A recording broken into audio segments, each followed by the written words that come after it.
तो एक तो अल्लाह ने अपनी किताब के बारे में फरमाया, याद करो अल्लाह के उस एहसान को जो तुम पर उसने नाजिल किया, और वो है किताब जिससे तुम नसीहत हासिल करो। दूसरा एहसान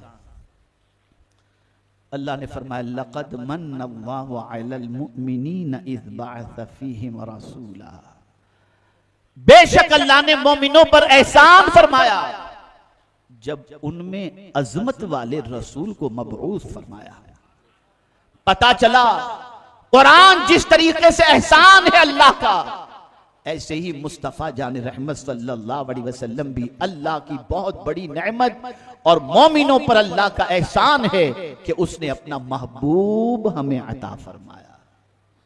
अब मैं आपसे पूछना चाहता हूं, तलाश कर लो आज के नौजवानों की जिंदगी को, ज़बान से तो मोहब्बत रसूल का दावा मिलेगा, लेकिन जिंदगी में रसूल आजम की मोहब्बत की दलील अगर तलाश करें तो दूर तक नहीं मिलेगी।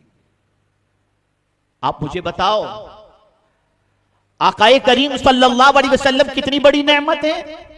मैं थोड़ा सा समझाऊं, जब तक एक बंदा हुजूर सल्लल्लाहु अलैहि वसल्लम को अल्लाह का रसूल न माने, उस वक्त तक वो मोमिन नहीं हो सकता।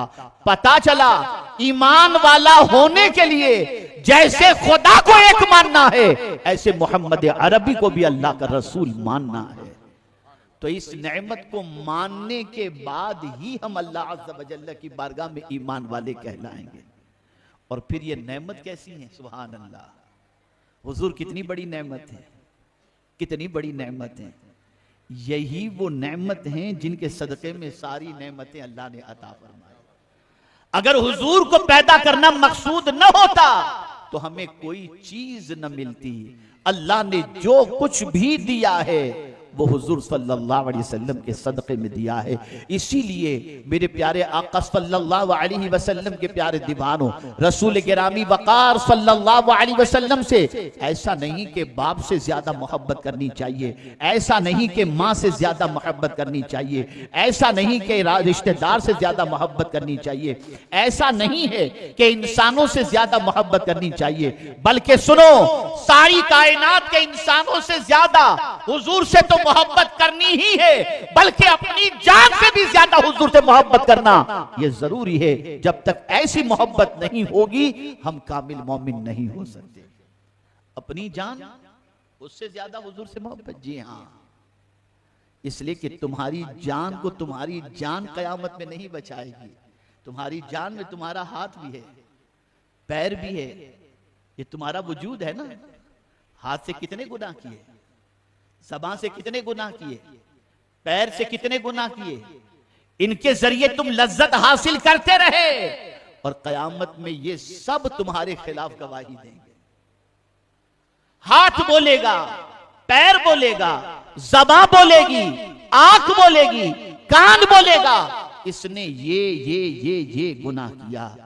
तो ये जिसको हम बहुत अच्छा अपना साथी समझते हैं, ये तो अल्लाह के जासूस निकले, ये तो हमारे खिलाफ गवाही दे रहे हैं। अब सवाल ये पैदा होता है, अपनी जान भी हमको कयामत में सपोर्ट नहीं कर रही, तो फिर हुजूर से जान से ज्यादा मोहब्बत? जी हाँ, इसलिए कि जब तुम्हारा वजूद तुम्हें काम नहीं आएगा कयामत में, तो वहां एक ही जात काम आएगी, और वो मोहम्मद अरबी सल्लल्लाहु अलैहि वसल्लम, वो रसूल आज़म सल्लल्लाहु अलैहि वसल्लम की जात है।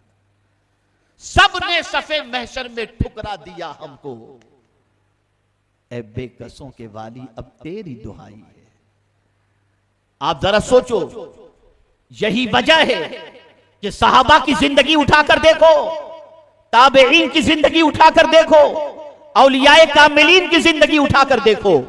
बल्कि मुझे याद आ रहा है ख्वाजा साहब का एक कौल, जिस हिंदुस्तान की सरजमीन पर हम अपनी जिंदगी की सांसें ले रहे हैं, उसी हिंदुस्तान के बादशाह सुल्तानुल हिंद गरीब नवाज रहमतुल्लाह ताला अलैह से किसी ने पूछा कि आपका बाग कौन सा है?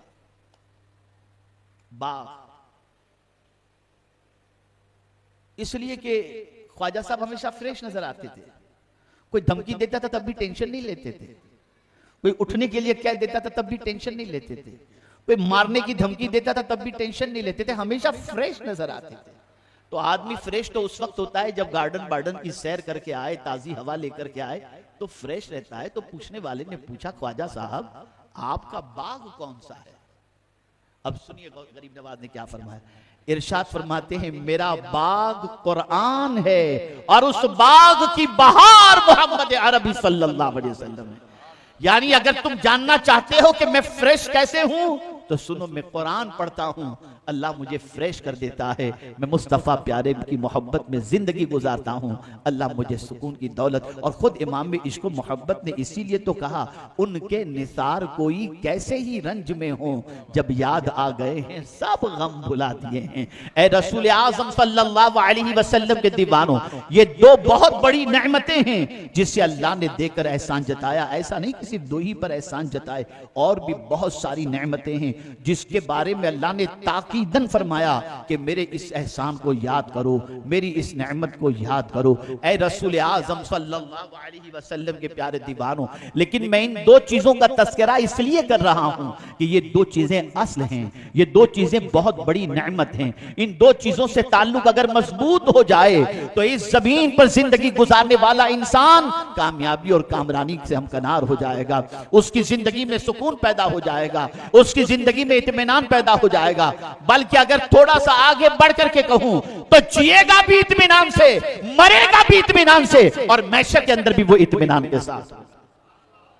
अब आइए इब्तिदा की तरफ आते हैं।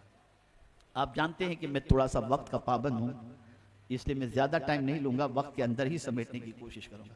अब आइए मैं थोड़ा समझाता हुआ चलूं।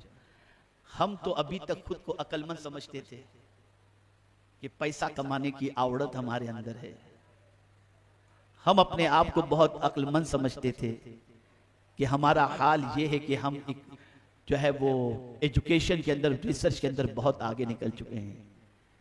ये सारी चीजें अपनी जगह पर हैं, लेकिन सबसे बड़ा अक्लमंद ये वो है जो कुरान को अल्लाह की बड़ी नेमत समझे और पैगंबर इस्लाम सल्लल्लाहु अलैहि वसल्लम को अल्लाह की बड़ी नेमत समझे। और ये नेमतें ऐसी हैं भाई, आप देखिए, आप और हम हिंदुस्तान में रहते हैं। मेरा एक जुमला याद रखिएगा, ये कुदरत का कानून बता रहा हूं, है कुदरत का कानून, जुमले में मेरे मैं आपको समझा रहा हूं। क्यों कुरान शरीफ रोज नहीं पढ़ते यार? दुकान पर जल्दी जाना होता है, कस्टमर का मसला है। अच्छा, रात को कुरान क्यों नहीं पढ़ते? हिसाब किताब देखना पड़ता है, टाइम नहीं मिलता। क्यों दुरूद शरीफ नहीं पढ़ते? और थोड़ा सा यार क्या बताएं, इतना टेंशन रहता है जिसकी कोई हद नहीं। अच्छा बेटा, धंधा सारी चीजें, आपने माल जमा किया, कितना है भाई? मैं 100 करोड़ का आसामी हूँ, 200 करोड़ का आसामी हूँ, 500 करोड़ का आसामी हूँ। चलिए, अच्छी चीज है, मैं नोट कमाने के लिए मना नहीं करता, पहले बता दूं, खूब माल कमाओ, गरीब मत रहो। इसलिए कि हुजूर सल्लल्लाहु अलैहि वसल्लम ने इरशाद फरमाया कि तंगदस्ती इंसान को कुफ्र तक ले जाती है। गरीब इंसान अपना ईमान भी बेच डालता है।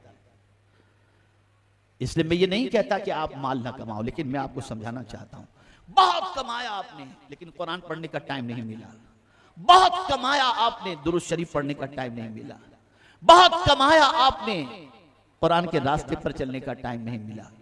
आ गई कज़ा, मौत का वक्त आ गया। तो अब कुदरत का कानून सुनिए। कुदरत का कानून ये, भले मेरे बंदे तूने 60 साल मेहनत करके इतना सब कुछ जमा कर लिया, लेकिन सुन, या दे के मर या छोड़ के मर, ले जाने कुछ भी नहीं दूंगा। या दे के मरो या छोड़ के मरो, ले जाने को कुछ भी नहीं मिलेगा। अंगूठी भी हाथ में है तो बेटा काट के निकाल लेगा कि बाबा ये लेके जाने की चीज नहीं है। गलत है या सही?